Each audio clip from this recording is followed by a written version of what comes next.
Sup, my name is James Cool. I am the owner of PaydirtDFS.com, and this is a solo show. There is no Pablo today.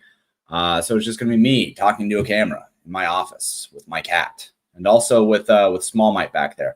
If you guys are My Hero Academia fans, or anime fans in general, that is actually a squishmallow of All Might.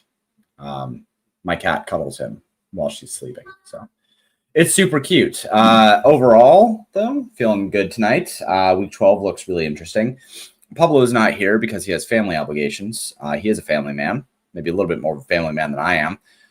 But that's okay. We're going to handle things the way that we do. Still going to go through all of the main leverage. Still going to go through all the chalks. Still going to go through position by position, some things. But I'll have a lot more, leeway, I guess, to answer questions and to chat. So if you've got questions or just want to chat or talk about things, then this is a James Wine Slate Talk stream. I literally have wine. I'll very likely be drunk by the end of this. So this is to this comment. This is a James Wine Slate Talk stream. So I'll probably say some dumb things by the end of this, but that's okay. I want to go over both regular Slate Talk stuff and then also talk a little bit about the portfolio manager, because I've been getting some questions about it and wanted to do a little bit of content around that as well. So gonna be doing that as well.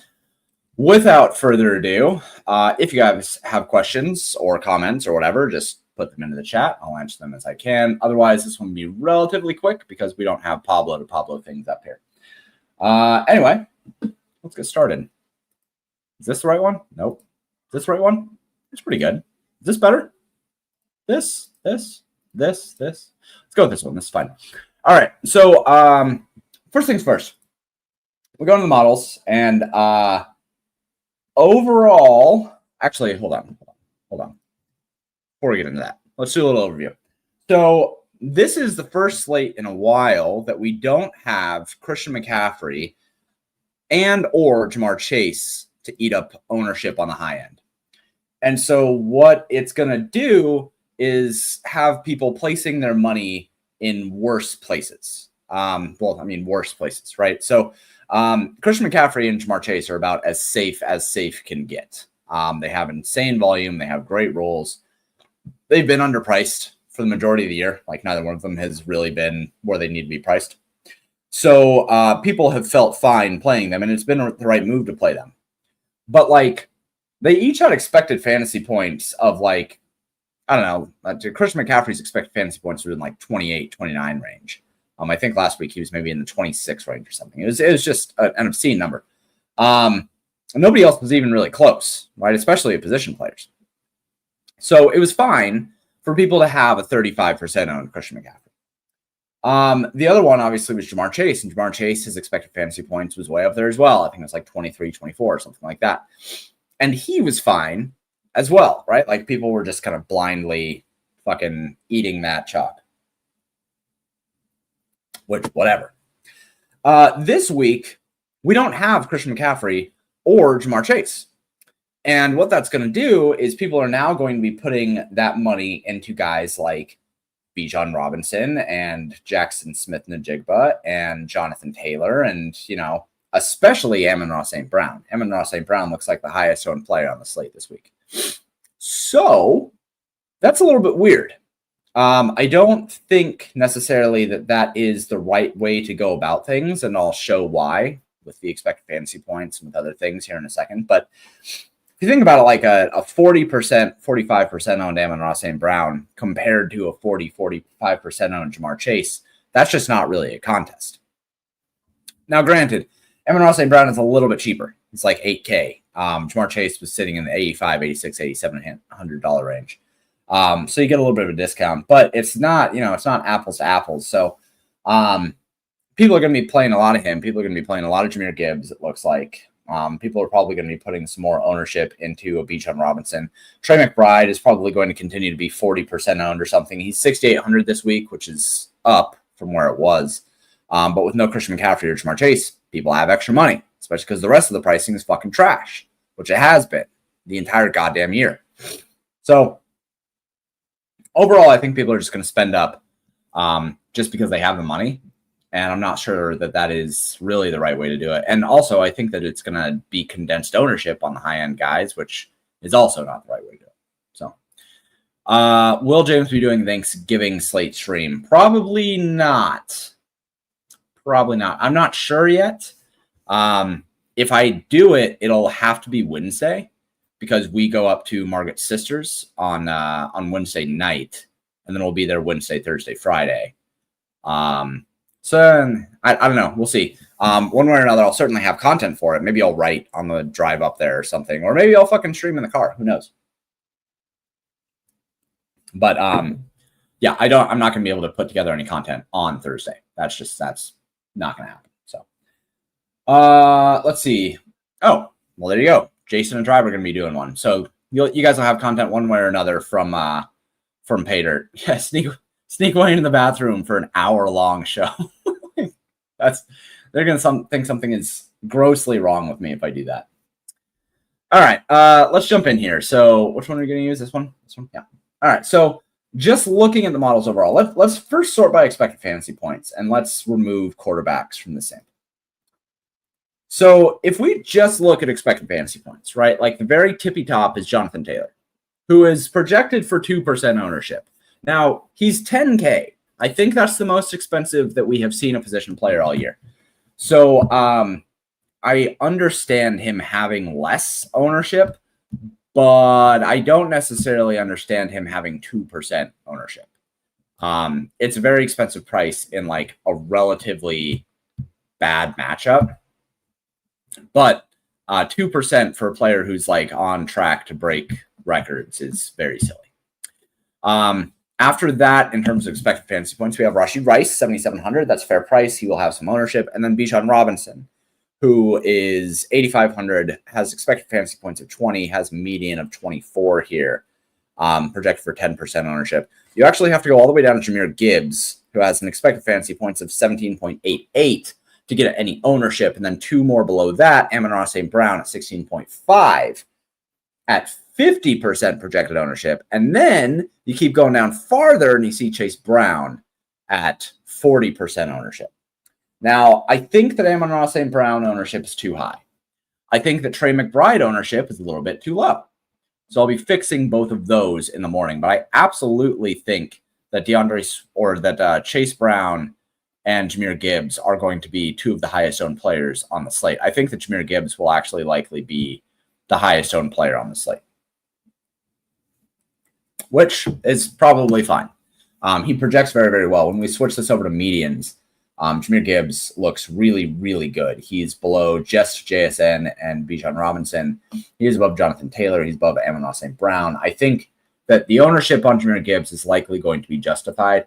The ownership on Amon-Ra St. Brown, I do not think is justified. And the reason for that is because you have Rashee Rice, who will probably be 20 and 25. You have Saquon Barkley in a high-paced matchup up against Dallas. You have CeeDee Lamb, who is basically the same price as Amon-Ra St. Brown, up against Philly, who is not exactly a great defense. There's a lot of ways, like George Pickens, who lit the entire world on fire last week. Oh no, my family, I forgot to close the door. There's a lot of ways to go about things at wide receiver that are not Amon-Ra St. Brown. But when we look at running backs, go ahead and just go to running backs here. It's like, okay, we have these four guys that have really good projections. And then you have Barkley and Henry in this secondary tier. And then you got fucking everyone else, right? You get this huge clump. I think that like the opportunity cost at running back is a lot more difficult than at wide receiver. There's just a whole bunch of options at wide receiver that you can go with. So I don't necessarily feel super duper inclined to be going with Amon-Ra St. Brown. Moreover, I feel more inclined to go to Jahmyr Gibbs rather than Amon-Ra St. Brown. ETR has Gibbs 25 to 30%. Yeah, that's low. It's going to be, people have a bunch of money. We'll talk about it here in a sec. Pricing is continuing to be bad. But people have a bunch of money and they don't have Christian McCaffrey to play. So they're going to be funneling it into someone. And the answer is either going to be Bijan Robinson or Jahmyr Gibbs. Now, I do think that Bijan Robinson will get more ownership. I think the Bijan's going to come in somewhere around 20% because people aren't going to look at Atlanta versus New Orleans and like be that scared of Kirk Cousins. I don't think that they'll be that scared whatsoever. So I think he probably comes in 20 to 25%. I think Gibbs at 40% probably makes a lot of sense. I think that Chase Brown comes down. Like 6,200 is a good price, but we probably shouldn't assume that Cincinnati is going to be leading. They don't have Jamar Chase. The offense might suck.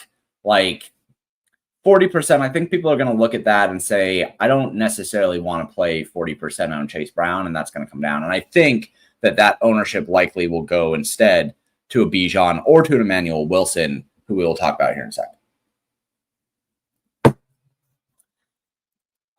Hey, gents, Chalk absolutely kicked my ass last week. Yeah, I mean, Chalk has been kicking everyone's ass every week. Convince me not to stack Detroit and small field. I will do my best. I think you can probably still just stack Detroit and small field. That's probably the right way to go about it. I want to go and look at the stacks range of outcomes. I mean, Detroit is way up there. Their implied team total is 32.1. It's really, really high. I'm going to guess that if we go and look at the optimals, you probably get a lot of representation of Detroit. Amon-Ra St. Brown, 32%. I mean, here's some justification. Like, you don't really see all that much Detroit representation here in terms of the top optimals, right? Like, you see Chase Brown, you see Bijan Robinson, you see Kyle Pitts.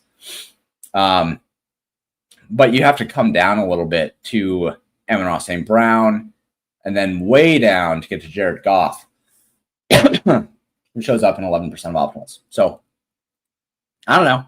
They don't project that well. That's kind of my point that I'm making on Amon-Ra St. Brown. He doesn't project that well. He doesn't project nearly well enough to be, super highly owned. I don't think that he will be 50%. I think he'll be like 35 to 40%.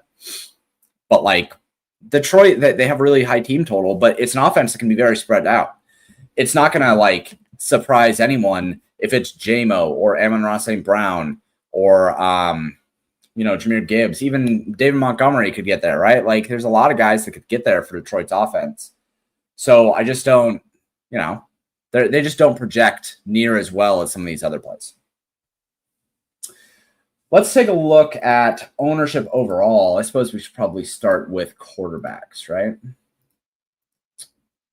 All right, so Jared Goff. Jesus Christ. Jared Goff ownership? Really? Should we do that? I don't want to play 20% owned Goff against the Giants. I mean, I know it's really high team total. I get it. That's fine. But like, I don't like 20% owned Jared Goff. Drake May with some ownership. Sure. Jacoby Brissett at 5,300. He will like this ownership. This 21% should go here. And this 11% should go here. Actually, let's go run the contest sims. And I'll take a look at the portfolio manager here in a sec. But I want to do that a little bit later. Kind of crazy people are running to play Gibbs will only see 15, 16 touches. Yeah, I mean, he's super efficient and it's super high team total. I get it. Let's see. So when it comes to QBs, yeah, okay, so here you go. 30% exposure for Jacoby Brissett, 10% for Jared Goff. Usually when I run contest sims, the ownership is much closer to what I have in the contest sims than what we see over in the projections. So 21% for Goff. I'm going to guess that Brissett comes in at 20 and that Jared Goff comes in at 11. And then Patrick Mahomes is about right at 12.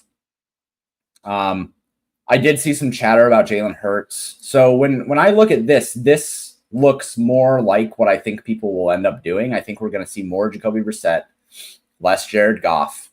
Maybe they'll meet somewhere in the middle. Both of them will be 15%, but I do not think that Jared Goff's going to come in at 20% owned. That would be pretty surprising. Pretty surprising. By the way, if you're watching this stream, you should go share it with people so we can get more people to watch it. I'm really trying hard to like push socials and push engagement platforms, everything like that. If you haven't noticed, I've been posting TikToks and fucking shorts like my goddamn job because it kind of is my job. But if you enjoy this, share it. Tell your friends. Tell your mom. Have your mom join. My mom would join, but she recently died. Rip Paydirt mom. Sad times. Anyway, Let's go back to the ROO. So Jared Goff thinks it's going to be around 15%. I don't really think that like ownership is going to be that big of a thing for quarterbacks. I just don't. I think that what you're going to see is a lot of clumping. I do think that these are going to be the guys that get played. Jalen Hurts, Lamar Jackson, Jacoby Brissett, Patrick Mahomes, Drake May, and Jared Goff. Maybe we see some Aaron Rodgers. I've seen some chatter about Pittsburgh being a good spot because Chicago has a whole bunch of guys out. Maybe we'll see a little bit of Dak Prescott because people want to play that Dallas-Philly situation. Like maybe we see that. But outside of that, I just don't see a lot of ownership condensing at quarterback. So with that being said, let's take a look at where things stand for quarterbacks. So what the fuck is the pricing on Jacoby Brissett? Can anybody tell me that? Like, he was 4,900. He set the record for pass attempts in a game last week. Trey McBride nuked. Jacoby Brissett nuked. Michael Wilson nuked. And he got a $400 price bump in a better matchup. I mean, I don't know what the fuck to do about this. Jacoby Brissett at 5,300 should probably, his efficient ownership is probably something like 30-35%. And the contest sims say as much, right? Like his exposure in winning lineups in the contest sims is 30%. So like, he should just be there. We should be playing 30% Jacoby Brissett. I don't know how you get off of Jacoby Brissett in single entry. I really don't. When you go over and you look in the optimals, for instance, it's like Brissett. Oh, it's only 3%. Tyler Shaw? Really? Surprised by that. I'm surprised by that. I'm surprised it's not more Brissett. We'll see what happens when I load up Portfolio Manager. But like contest sims obviously want to shove him. He's 30% in the contest sim. So he's obviously underpriced. That's just a really bad price, 5,300. Let's get back to quarterbacks here. Outside of that, yeah, it just sticks out like a sore thumb. Jared Goff is priced fine. The issue with the Jared Goff situation with Detroit overall is that like even if let's assume that Jared Goff is going to be 20% owned. You can't even leverage him with the run game because Jahmyr Gibbs is going to be 40% owned, right? Like it's really hard to leverage that situation. So I'm fine with Jared Goff. I'd rather play Jahmyr Gibbs, I think. But like think about what you're doing with the Detroit stack. Okay, let's just go over to the hand builder really quick.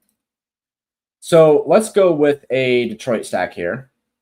And we're just going to go, QB wide receiver, that's fine. So let's quick fill that. So you have Jared Goff, Amon-Ra St. Brown, and Jameson Williams. Fine, cool, that's good. Let's go ahead and just automatically add in Trey McBride here so that I can make the point that if I'm going to play this, why would I not just get rid of Jared Goff and then go with Jacoby Brissett? Like, why would I not just save the $700 in this lineup? I don't know what the $700, like, I don't know why I would spend the extra $700 to get to Goff when I have Jacoby Brissett, who's here, projects better, is cheaper, correlates with Trey McBride, who I want to play, which, by the way, I'm playing Trey McBride in the flex again, I'm sure, because he's still not as underpriced, but like at 6,800, he's still projecting as well, if not better, than most of the players, $1,000 more expensive than he is. So like, why wouldn't I just do this? And even apart from this, like, why would I not then also get rid of Amon-Ra St. Brown and use Jahmyr Gibbs? Right? And then go with this. And then I have Jahmyr Gibbs and Jameson Williams with Jacoby Brissett and Trey McBride. I have all the upside that I need from the Detroit game with the correlation between Jacoby Brissett, who's still grossly underpriced, and Trey McBride, who's still pretty underpriced. And like, there you go. You can then, use this as your core, use this as your base. And I don't know why you wouldn't just do this instead of using Jared Goff for $700 more.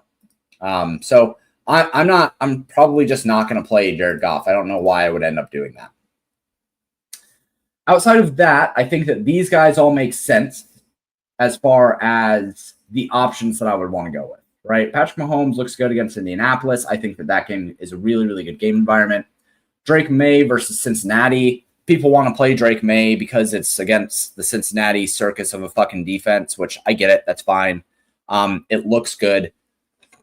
I don't know who I'd want to pair him with. I assume that Hunter Henry is going to get ownership because people have been telling me that Cincinnati is bad against tight ends for weeks, I guess. But like, I don't know, 6,900, that's fine. Jalen Hurts against Dallas, that's another really good game environment. All three of these really good game environments. And then you have Lamar Jackson up against the Jets, who could do it all himself. 6,700 is a pretty good price. But that being said, I'm not sure why I would play $6,700 Lamar Jackson when I have $5,300 Jacoby Brissett. I'm not sure why I would play $6,800 Patrick Mahomes when I have $5,300 Jacoby Brissett. I'm not sure why I would play $6,900 Drake May when I have $5,300 Jacoby Brissett. This price just breaks shit. So obviously in MME, you're going to be fine with spreading out your exposures, but in single entry, like Jacoby Brissett is just the answer. That being said, let's go ahead and move on. Moving on to running back here. And take another drink of wine. So with running backs, like I said before, you pretty much just have four guys here. Right? They just clearly separate themselves from medians to floors to ceilings. Bijan, Jahmyr Gibbs, Jonathan Taylor, and Chase Brown. Now, obviously, Chase Brown is the one that sticks out like a sore thumb here. He's 6,200. You could argue that he should be 7,200. It's a good price. That's fine. Probably in single entry, I'm fine with playing him. But at the same time, if Josh Jacobs is out, Emmanuel Wilson is just a better play. At 5,300, he's probably going to look way better. His ownership is still going to be high enough that I feel fine lowering the volatility of my lineup by going with that route. He's cheap. Cheap running backs are just a good option. Pairing Emmanuel Wilson with $5,300 Jacoby Brissett kind of lets you do anything you want. For instance, here we are on this. Let's go ahead and sort by ownership so I can go grab Emmanuel Wilson. Oops. Add him in. So here is, we're just adding to this base, right? Like here's a little single entry base for you. Jacoby Brissett with Trey McBride, Jahmyr Gibbs, Emmanuel Wilson, Jameson Williams. Now there's a lot of ownership here, obviously. At some point, we're going to have to get off of some ownership and find some pivots. Now, obviously, we're going to be able to do that once we get to wide receivers because I don't like Amon-Ra St. Brown as much as the rest of the field. But here's, we're just building up this little hand builder single entry base. Jacoby Brissett plus Emmanuel Wilson opens up a lot. We still have $4,600 per player remaining. Let's go ahead and just go fill in our defense really quick, just so that we know where our actual money remaining is. Let's see what looks like the best option here. Probably, I don't know, the Colts maybe, or the Saints, I guess, against Kirk Cousins. Sure, whatever. It's $2,500. Probably going to have some ownership, but I don't care. $5,300 per player remaining. Like I said, I think that 2 tight end is going to work, but let's just keep going through things and figuring things out, right? Let's go back to running backs. I think that of these two, like if we wanted to get some ownership relief here, right, in our little hand build, we would get off of Jahmyr Gibbs and we would end up going with Bijan Robinson instead. And I think that that's probably a really nice move to make because then, we cut out what I think is probably going to be like 40% ownership. Granted, you lose the Detroit upside. Maybe you go and instead of, let's see. And I know this is not the usual script, but I kind of wanted to show off the hand builder a little bit more this week. Who's it going to be? It's going to be fucking, Brock Wright. Yeah, I mean, look, if you have Brock Wright here, all of a sudden you have $6,400 remaining. And you get a tight end and an upside wide receiver from Detroit. You have Trey McBride, Jacoby Brissett, Bijan Robinson at low ownership, Brock Wright at relatively low ownership. That starts to feel like a really, really good single entry option. All right. So yeah, between these two, with the ownership difference, I think Bijan Robinson is just the clear play in large field if you need ownership. I think that Jahmyr Gibbs is a great play.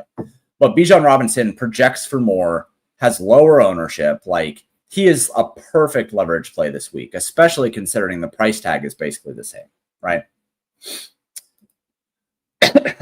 I think that just means you jam Jack's defense and Arizona's offense just fails. Yeah, I mean, I don't think so. Like, the $5,300 price tag, it's not even like trying to predict the outcome. If you go and look at the game logs for, I don't think that Jacoby Brissett has had a game under 20 fantasy points since he took over the starting role. Like, $5,300 is just an insult of a price. Let's see. Strange just got activated for the Jags. I mean, sure, fine. Like, I'm probably not going to play. I don't know. Maybe I will. It just depends, right? Maybe I want to go with a correlation piece. We'll talk about tight ends here in a bit, but I don't think that I'm in on Strange. I don't think I'm in on Strange. Is McBride even the best T in the game? Yeah, of course. Fucking Brendan Strange is not that good. I mean, maybe he is. I don't think it's good. Oh, yeah. Fucking McBride is incredible. Jonathan Taylor at 2% owned. Super interesting large field play, but you do not touch him in single entry, right? Against Kansas City, where we don't know that Indianapolis is going to be leading. The price tag is just exorbitant at 10K. It's really, really hard to eat that. Projects really well, but I can't do it in single entry. Chase Brown is going to be the question, right? So let's go over to Fantasy Life really quick. I'm logged in. Cool. So I want to see what his. God, I hate this UI they have. There we go. So Chase Brown last week, 83% of the snaps, 86% of the rushing attempts, 21% targets per out run. That's really good, actually. 19% of the targets. Yeah, so like if he has this role, it's great. The utilization score or the utilization score that he has, which is a metric developed by Jordan McFarland, is really good. 97 last week, 93 the week before. It looks like he's finally turned the corner. 6,200, I'm fine with it. But if you do that, then like, let's go over here. He takes the spot of Brock Wright, right? Because we already have Emmanuel Wilson, Bijan Robinson.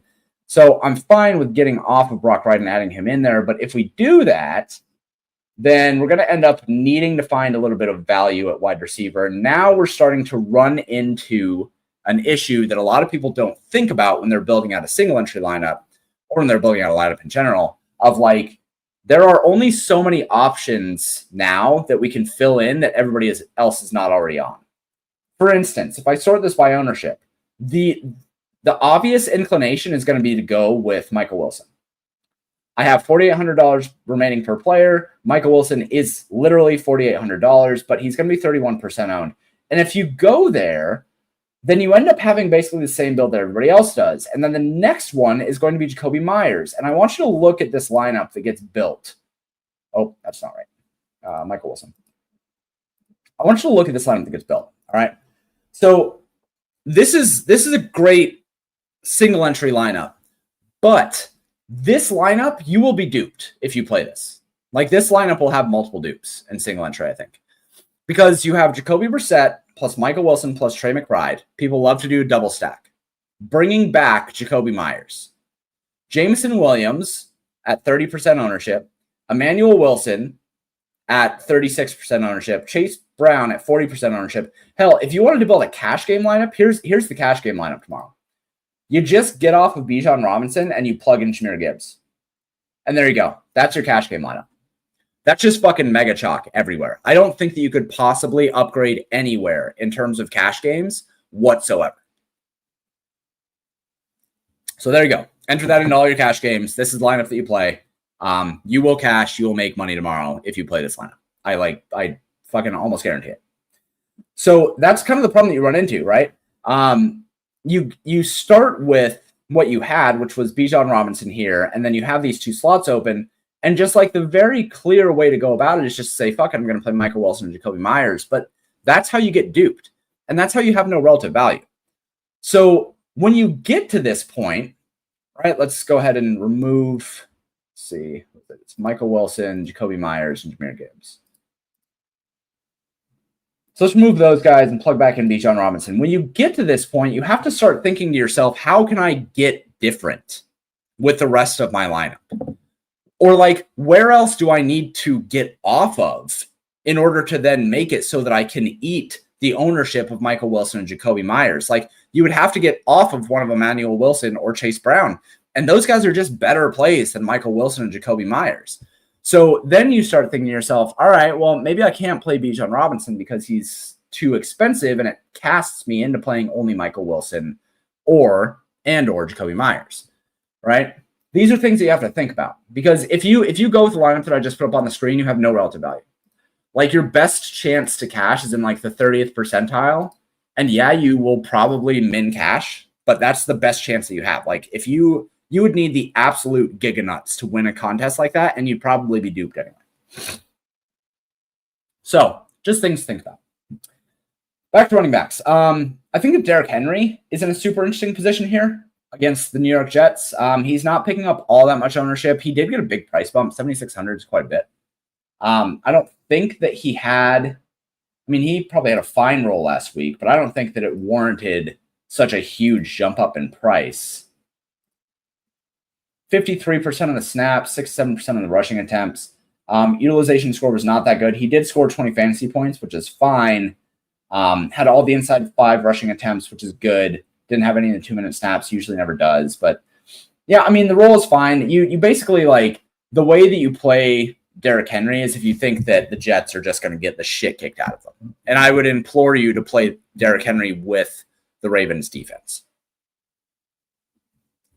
Just because, like, the only way that Derrick Henry gets there, the only way, is if Baltimore just kicks the ever-living shit out of the Jets.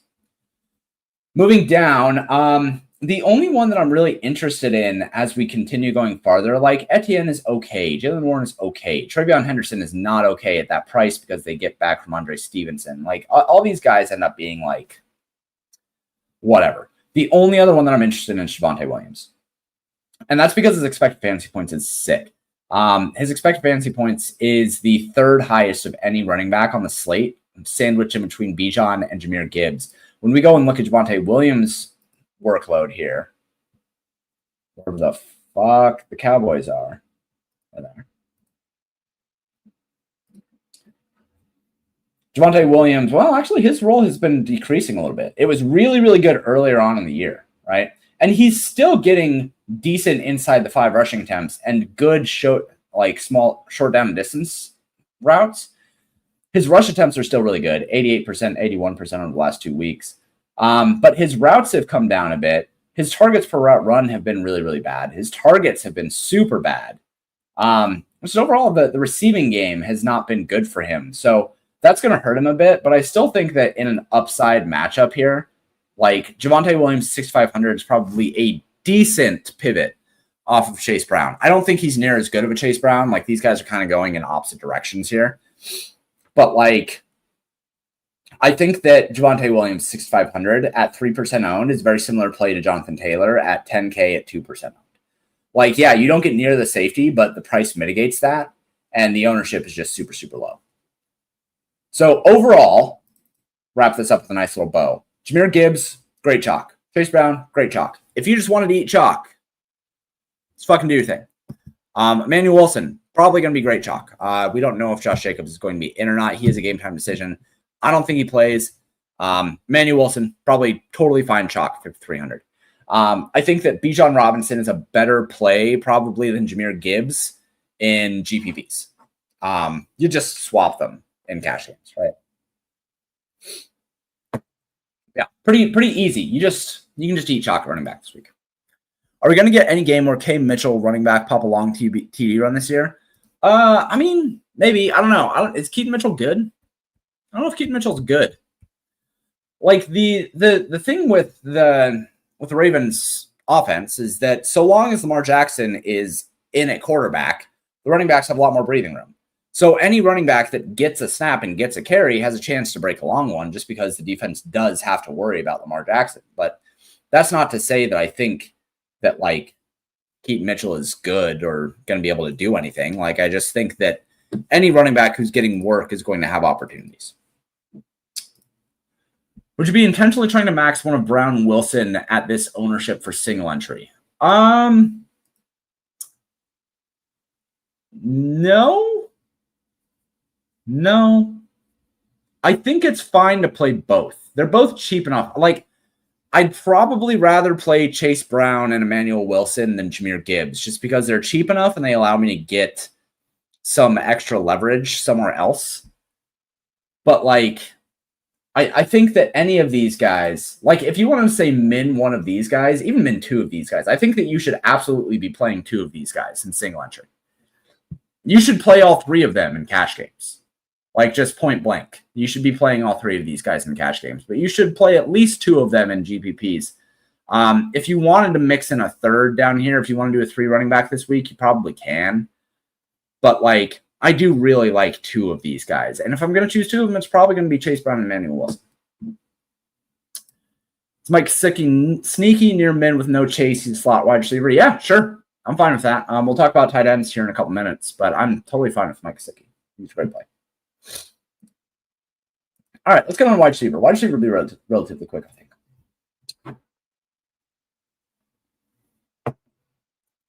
I'm drunk. I'm not like drunk, but getting there. I'm not into Amon-Ra St. Brown this week. I think that he's going to come in lower ownership than this. He's going to be like 35 to 40% owned. But, like, I think overall, as far as chalk goes, I'd much rather eat a whole bunch of chalk at running back and tight end than at wide receiver. We just have too many wide receivers that project well that have low ownership. Like, CeeDee Lamb for $100 less than Amon-Ra St. Brown for, I don't know, a third of the ownership is going to be a better play. Rashee Rice at $300 less at half the ownership is going to be a better play. JSN at $1,000 more against 10 of fucking C is like, he's going to be half the ownership of Amon-Ra St. Brown. He's a better play. George Pickens at $6,900, who just like nuked that fucking last showdown slate. I think actually he's going to be probably 15% owned or something like that. But he's a better play. T. Higgins. Why the fuck is T. Higgins only 7,100 and only 12% owned when there's no Jamar Chase? I don't know. The pricing algorithm is trash. At 7,100, T. Higgins, I would have expected, if you would have told me that T. Higgins was 7,100 this week with no Jamar Chase, I would have assumed that there would be an ownership projection of 30% on him. And actually, does that bear out here? It doesn't. Okay, so now they're talking about wide receivers. Like, let me finish here really quick. Olave, 6,400. I'm not super into that. Devontae Smith at 5,600. He's a fair play. Jameson Williams, 5,700. He's a strong play. He is 30% owned, but he's a strong play too. Justin Jefferson at 7,400 at 1% ownership in a divisional matchup. Like, that's pretty sick too. There's just a whole bunch of guys here that are strong plays. Michael Wilson at 31% owned. Like, I think that he ran hotter than the fucking devil's dick last week, but at 4,800, he's probably a better play than max price Amon-Ra St. Brown. I just think that ARSB is just not that good of a play this week.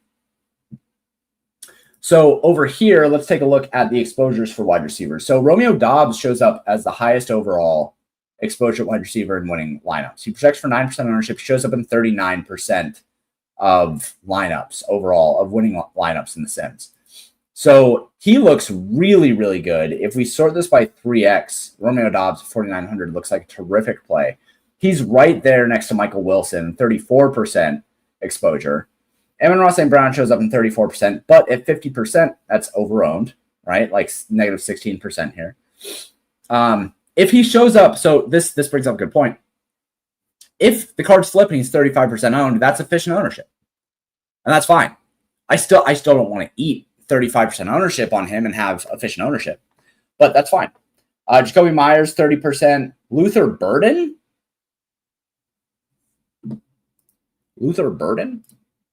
That's interesting.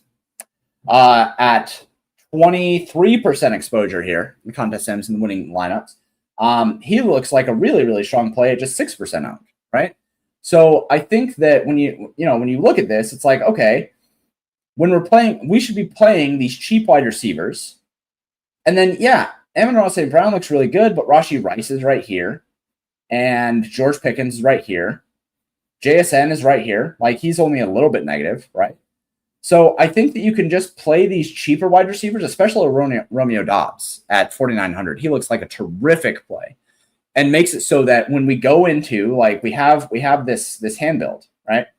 So if what we wanted to do now is say, okay, we have this looks really good. We're fine with eating the Michael Wilson ownership, but now let's also come over here and we can just search for Dobbs, right? And boom, 50K lineup, single entry smasher right there. Got Jacoby Brissett, Trey McBride. You have a lower owned Romeo Dobbs. You have higher owned Michael Wilson, Jameson Williams, lower owned Bijan Robinson, higher owned Emmanuel Wilson, high owned Chase Brown, Saints defense. Boom, single entry lineup. That's all you got to do. Look at that. We had a whole bunch of chalk. We were smart with our pivots. Romeo Dobbs over Jacoby Myers and Bijan Robinson over Jahmyr Gibbs. We're going to have Jacoby Brissett, 20% owned, fine with that. And then a whole bunch of really, really strong plays. So this is how you build a single entry lineup. Just go through the process that I just went through. That's all you got to do. Or I'll show you an easier way here in a second when we get to Portfolio Manager. But there you go. There's a single entry lineup. And if you wanted to do a cash game lineup, you just go Jahmyr Gibbs instead of Bijan Robinson. And you go with Jacoby Myers instead of Romeo Dobbs. And there you go. That's cash game lineup. All about these little itty bitty pivots. Just itty bitty pivots. That's all that it takes. Truth or burden? Sure. I mean, I think he sucks. I think he sucks. But the draft heads got mad at me when I said that I think that he sucks. So maybe he doesn't suck. Who knows? Who the fuck knows? I don't know. Nobody knows. Nobody knows anything. Eat Arby's. Are you able to sim lineups on Paydirt? You are. You can sim the lineups that are loaded into the contest sims, right? So if you go to contest sims, which is right here, and you go contest simulations, and then you let it load up, and you just say, you don't even have to do anything. Like, you can go into the filters and you can say what size contest you're playing, how sharp is the field, blah, blah, blah. But you can just come in here and say run contest sim. And this will simulate from lineups that Paydirt has in the back end.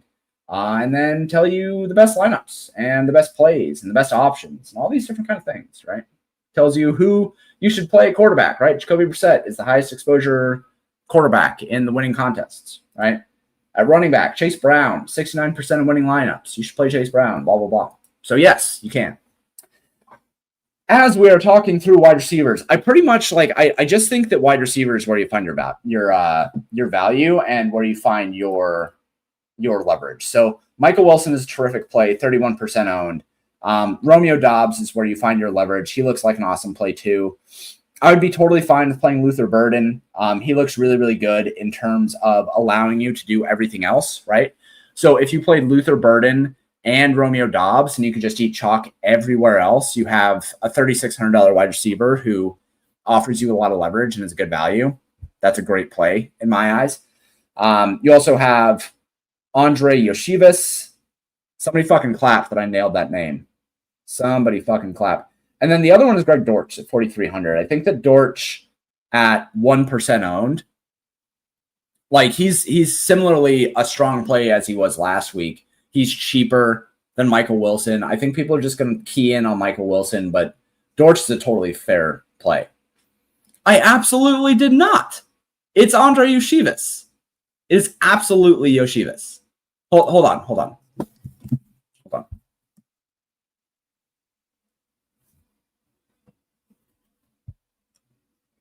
Wait, no. I guess I can't ask Siri how to say Andre Yoshivas because I'm just the one saying it. I fucking said Yoshivas. I literally said Yoshivas. Hold the fucking phone. Yoshivas. Fuck you. Voss? Oh, Yoshi Voss? Okay. Well, you know what? Eat a dick. I don't like you guys anyway. You know what? I'm ending the stream. Just kidding. You thought that I ended the stream, but I didn't actually end the stream. Anyway, wide receiver, I think you just get your value, right? I'm fine with Michael Wilson in ownership. I'm fine with Romeo Dobbs, 4,900. I think he's a great play. Luther Burden is a terrific play. Yoshi Voss, who the fuck cares? Fuck you guys. I hate all of you. Yeah, JSN, totally fine option. At 9K, as we are going through this little hand building exercise, if you wanted to come down from Bijan Robinson and play, let's see.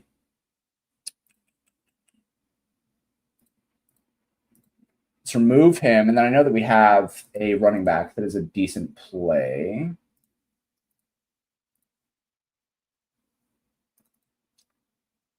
Let's see. So we already have Chase Brown. Who's the other one I was considering? I guess I could go David Montgomery. That's not the worst option. You can go David Montgomery, and then you come over here, and you drop off Jameson Williams. Oh, man, that's so close. I guess you also have to drop off the Saints here in order to make this work with this base. But you do that, and then you just lock in JSN, right? So you can do this, and I think that this works. JSN is a totally fine play. You start ending up giving up a little bit too much ownership, I think. Maybe. I don't know. I'm fine with this. I do like JSN a lot. I don't know if you can play him comfortably, but I do like him a lot. All right, let's get on tight ends here. I'm starting to run out of steam here a little bit. So Trey McBride, you should just play Trey McBride. I don't know, 6,800. He's still super duper underpriced. Especially if you pair him with Jacoby Brissett, he's just super underpriced. So still fine with that. Brock Bowers at 6K at 2% ownership is super interesting. I don't think that Brock Bowers is that much better of a play than, say, Kyle Pitts for $1,700 less. Granted, Kyle Pitts is going to get some ownership, I guess. Who showed up here the most? Kyle Pitts. Yeah, there you go. So Kyle Pitts shows up 24% exposure in the contest sims. I think that you'll end up probably seeing him, 12%, 13%. If we think his efficient ownership is around 20%, he's still a really good play at 4,300. I think that you can pair and do a double tight end build this week with Trey McBride and Kyle Pitts. If you're okay with getting away from the value offered at running back or wide receiver, I think Kyle Pitts is probably just as good of a play as, say, Yoshi Voss. Fuck you guys. I think he's probably just as good of a play. So, but overall, you have Trey McBride, who's a wide receiver at 6,800. You have these guys who are the tight ends who are worth playing. And then you just have, who the fuck ever, right? Tight end pricing actually does look pretty good this week, all things considered. I think Brock Bowers and Tyler Warren maybe should be maybe we're $500 cheap on the actual tight ends here. But overall, I think the pricing looks better than weeks in the past. I'm probably not going to play Brenton Strange. He's 3,400. It's fine. I don't know. I'd play him if I was playing Trevor Lawrence, but I'm probably not going to. Let's see. James, tell me you're lit without telling me you're lit. Okay, so look, here's the thing. During anime night, I usually have 2 to 3 glasses of wine. So I'm at the point where I decide if I'm going to actually get drunk during an anime night or not. Actually, am I going to do an anime night tonight? Let's see. Who knows? The friend who I usually do anime night with is out shopping right now. So maybe I'll do anime night. But, I've already started drinking, so I might as well. Anyway, all that is a long way to say I'm not lit. I am buzzed for sure. I shouldn't double stack Dak with CD and Pickens, play Jacoby instead of Dak with CD and Pickens. Yeah, I think so. It's fine to play Dak, but I don't know what you gain by playing Dak, especially if you play Trey McBride, right? So let's go back over to tight end or to quarterbacks really quick. Dak is fine, but he's over $1,000 more than Jacoby Brissett and projects worse. So if you're already playing Trey McBride, which you probably are, you just are better off playing Jacoby Brissett instead of playing Dak Prescott. If you're not playing Trey McBride, I think that's the caveat here. If you're not playing Trey McBride, you can kind of play whatever quarterback you want. Who the fuck cares, right? These guys all project really, really well. Dak Prescott projects fine. Jared Goff projects fine. Daniel Jones, all these guys project fine. But if you're playing Trey McBride, you basically have no reason not to play Jacoby Brissett. It's almost this weird thing where usually we're oh, I'm playing Lamar Jackson. I might as well also play Zay Flowers.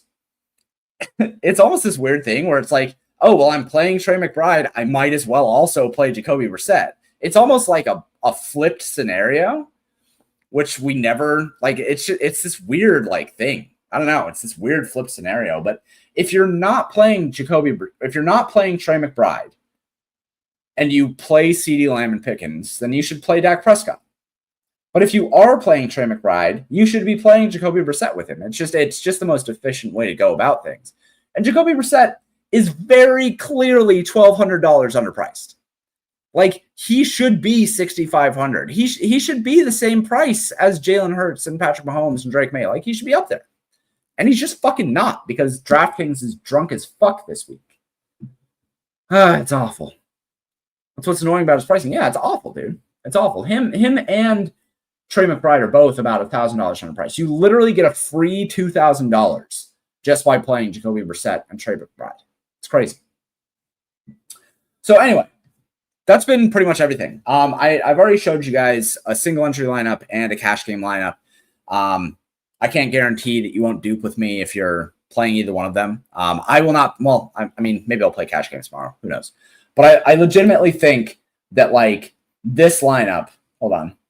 I'm gonna show the cash game lineup again, because I think that it is just like literally the absolute stone fucking nuts. So let's get off of, who is it? It's JSN, Dave Montgomery, and Romeo Dobbs. Right? Let's get rid of these guys. Come back up here. My other players. Give me ownership.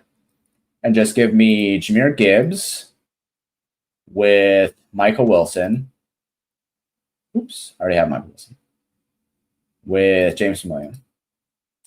And Jacoby Myers. Like, this is the fucking chalk giga cash game lineup, right? Like, this is what you play in cash games. I would be blown away if this did not cash tomorrow. Just absolutely blown away. The only change that you could make, legitimately, the only change you could make is trying to get Amon-Ra St. Brown in over Jahmyr Gibbs, and I don't see how you do it. Like, there's not another running back that's cheap enough to make it so that you can come up from Jameson Williams, the $2,300. You'd have to find another $6K running back to make this work, and you just can't do it. So this is the cash build tomorrow. Play it. Thank me later. You'll make money. Let's go over to the portfolio manager. So I'm going to show you really quick, just like a very quick, let's just build a single entry lineup, or find a single entry lineup using the portfolio manager. So selecting the sport of NFL, classic. We're going to go down here, just go other names. Now, I have already gotten everything that I need to upload here, so I'm just going to upload from my files. But you need the pricing CSV from DraftKings. You need whatever optimals you're using. I just took these from Paydirt. And whatever projection source you want to use. So we wait until this little guy stops doing his thing. I have 5,000 lineups or so here, so it'll go relatively quickly. There we go. Then we're going to go over to manage portfolio. It's going to load up, and then we're going to go through a very quick process for finding a single entry lineup, right? And when I say very, very quick, I mean like it takes like 3 seconds. And if you guys have questions, ask them now, because I need to go get another glass of wine and have anime night. I assume I'm going to have anime night. I should actually reach out and say, are we having anime night? Hold on.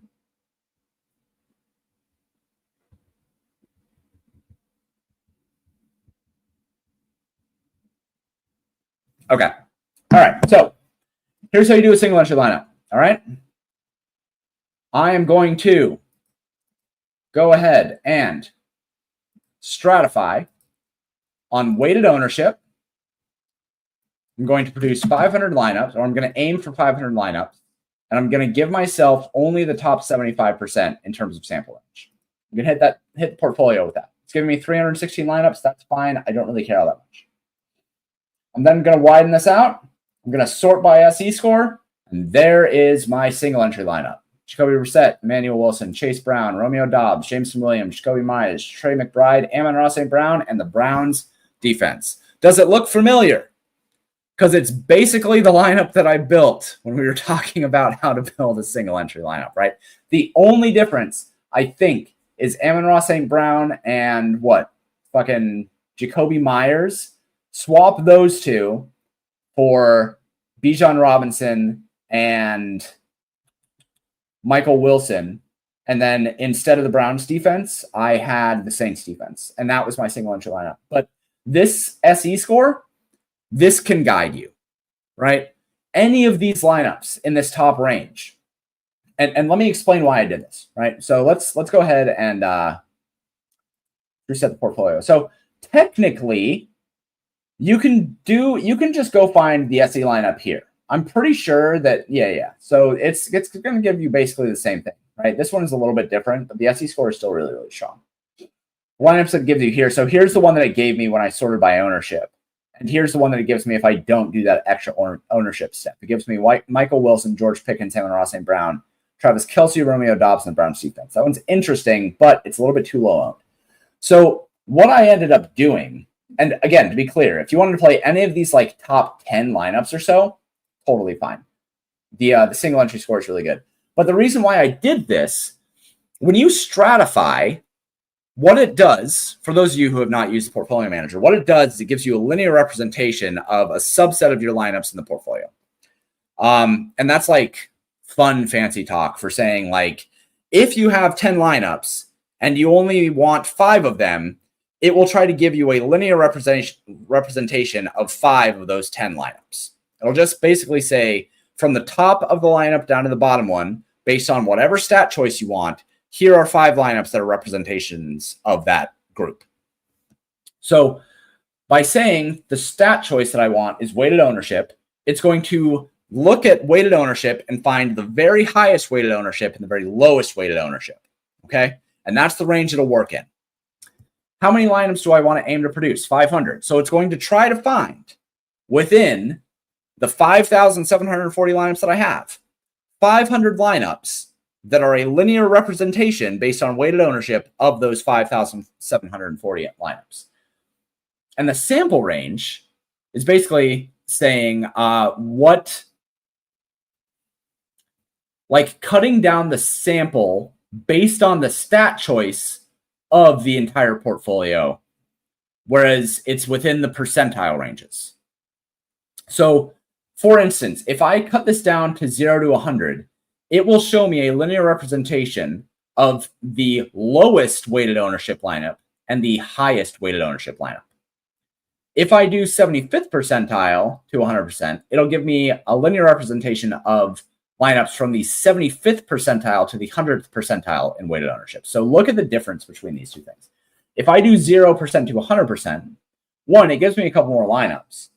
But you can see now that it's currently sorted by SE score. But right now, if you sort by weighted ownership, if I go by lowest, it will give me the lineup with the lowest weighted ownership, right? But I don't necessarily want that for single entry. Now, granted, the single entry score is going to parse that out. It's going to do some heavy lifting for us. But instead of doing that, I can instead just give myself a better representation of the highest owned lineups and just work within that range for the SE score, right? So we're going to go with this. And now remember the last one, the lowest weighted ownership that we have in this entire portfolio is 33. Now it gives me one that is 127. So now we're working within a range that is only the higher owned lineups, right? So any of these I think are viable, right? This is the one that I would certainly be more apt to use because it's got Jacoby Brissett. And in fact, what you could do if you want to take this step further, let's reset this. Let's say I absolutely want Jacoby Brissett in my single entry lineup. So let's just go fucking lock him, right? Go into micro filters, lock players, and run that. So now I have 1,800 lineups here that are all Jacoby Brissett lineups. Now let's do the same thing. Try to find 500 of the weighted ownership lineup representation. Gives me 271. Line this out, sorted by SE score. Now I have a whole bunch of Jacoby Brissett lineups that are valuable, right? And I'm pretty sure that the vast majority of them would have Trey McBride. I could also do that, right? Let's go ahead and reset this. Let's say instead of just saying, oh, I want all lineups with Jacoby Brissett, let's say that I want all lineups with Jacoby Brissett and Trey McBride. All right, let's do that. That gives me 458. From this point, I don't even feel like I need to do this part. Now all I need to do is just say, okay, here's a whole bunch of lineups that have Jacoby Brissett and Trey McBride. Here's the top overall one by like a pretty good amount. That's probably just the one that I would play. So that's the way that you find a single entry lineup using the portfolio manager. I think that it's, people ask me all the time, can you use portfolio manager for like, anything that's single entry or 3 max or 5 max or whatever, right? Like instead of just MME, yeah, you can absolutely use it for single entry. Absolutely. Tell me you didn't just come into the fucking stream right now. Tell me you didn't just get it. I have been talking for an hour. I broke down how to build a single entry lineup, thinking for my goddamn self, Mr. Gabriel Prophet. Fuck you. Don't fucking come in here and say that. I'm showing off a cool tool that helps people do it without having to think too hard, because some people just want to get some action down on the game. But if you want to go through and see all my football knowledge and everything that I talked about, go back and actually watch the video. Jerk. Nobody has football knowledge. I played for 10 years. I run a fucking fantasy site. Man, I'm drunk. I'm sorry. Gabriel Prophet, that was not fair to you. I shouldn't have exploded on you. That's my bad. That's my bad. Anyway, who's the single entry tight end? I think it has to be Trey McBride. If it's not Trey McBride, it's Kyle Pitts, because I think that he is going to have plenty of ownership, and I do think that he's probably about $1,000 underpriced. But like, it's very likely Trey McBride. I'm not sure how you get away from him. He's, like I said, the Jacoby Brissett plus Trey McBride combo just gives you an extra $2,000 to work with. I just don't know why you would get away from that. So anyway, let's take a look a little bit at the contest sim stuff, just so that we can close things out here. But this, I think that this slate is pretty good. I think it's a pretty good slate. Jacoby Brissett looks like your option in terms of quarterback, right? 30% exposure in winning lineups, only projected for 11% ownership. You do have other options here. Like you can make up the -8 from Jared Goff. It's fine. But like Jalen Hurts is good. Drake May is good. Lamar Jackson is getting a little bit chasey, I think. Take a look at running backs here. So Chase Brown, by far the top overall exposure, 69%. Bijan Robinson at 44%. He looks like a really, really good play. He has the highest edge. Emmanuel Wilson, 34%. I think he probably comes in a little bit higher, but I think he's a really good play. So whatever. And then Jahmyr Gibbs looks like, serious negative equity. I still think he's a really good play. Like he's fine, but he's probably a better cash game play than a GPP play, especially because we have Bijan Robinson. Bubby. What? You're fine. He's hungry. Anyway, are you guys able to check what the expected ROI for lineup should be? No. Chill, bud. No, because I think that that's a super difficult thing to do. And anybody who says that they can do it with any kind of accuracy is lying to you. The way that fields work in DFS, especially nowadays, and kind of like how many warts ownership projections have on them in the industry these days, anybody who says that they can accurately project expected ROI is just lying to you. I prefer to be able to say, here is how often players are in winning lineups. That's who you should be focusing on. Hopefully the ownership is about right and we know what the edges are. But for the most part, I think that checking expected ROI is a farce. It's just nobody can do it right. Kershaw. Chill. Anyway, let's go on to wide receivers. So Amon-Ra St. Brown, the highest exposure at 39%. Like I said earlier on in the stream, if his ownership flips at 35 to 40% ownership, that's fair exposure. I don't know how I could play him tomorrow. Maybe if I had like 5 lineups and I didn't play Bijan Robinson or Jahmyr Gibbs, like I would play Amon-Ra St. Brown. But I think both Amon-Ra St. Brown and Jahmyr Gibbs are kind of harder for me to play tomorrow, just at their prices. Romeo Doubs at 36%. He looks like the best play at wide receiver. Michael Wilson at 34 looks fine. Jacoby Myers at 29 looks great. Luther Burden is the other one. He looks like the Paydirt special. I think he looks like the Paydirt special. And then Devontae Smith looks like pretty solid play as well. And then at tight end, so this is mostly to answer this question. Exposure for Kyle Pitts, 24%. He actually has the highest overall exposure in winning lineups at 4,300. He just opens up a lot. He allows you to play the Amon-Ra St. Browns, the Jahmyr Gibbs, and the Bijan Robinsons without giving too much up. Kyle McBride ends up 15%. Mike Gesicki. So speaking to the Mike Gesicki comment earlier, he does look like a strong play, 2,600. He could absolutely be the guy that the Saints lean on tomorrow with no Jamar Chase. And then Travis Kelce at 13%. Those are kind of the four guys that you focus on. To this point, I don't know. If you're not playing Pitts or McBride, I guess you could play Gesicki. But I think you're getting really thin in single entry if you end up playing Gesicki. He's going to be really low owned. He doesn't have that high of a win rate in the contest sims. He doesn't have that good of a projection. Like, you're pretty much just playing him for the salary savings and for ups. Like, if the rest of your lineup is super chalky, then certainly go ahead, play Mike Gesicki. But I think in single entry, you're pretty much, you're on Trey McBride or Kyle Pitts. Mike Gesicki, I guess, is the only other option that I would really consider. I wouldn't be playing anybody else. So anyway, I think that's going to do it. Unless you guys have questions. But this is a good slate. I like the slate a lot. I think that overall, Detroit is kind of like the lever. You can end up stacking them. I think it's fine. Amon-Ra St. Brown projects well enough, and he sims well enough. Jahmyr Gibbs projects well enough. He does not sim super well because Bijan Robinson is a better play. But overall, you can play Detroit stacks. I think I'm likely going to find myself instead just playing Jacoby Brissett and Trey McBride in single entry and not worrying about stacks. If I do end up going with stacks, I think I'm probably fine with the Detroit stack, but I'd rather go with, maybe a New England stack or go with Dallas stacks or Atlanta stacks. Like, Atlanta stacks make a lot of sense too, right? I think you go with Kirk Cousins with Darnell Mooney and Kyle Pitts, which I did a couple weeks ago and got my shit kicked in. So I think I should probably do that, get a little bit of redemption.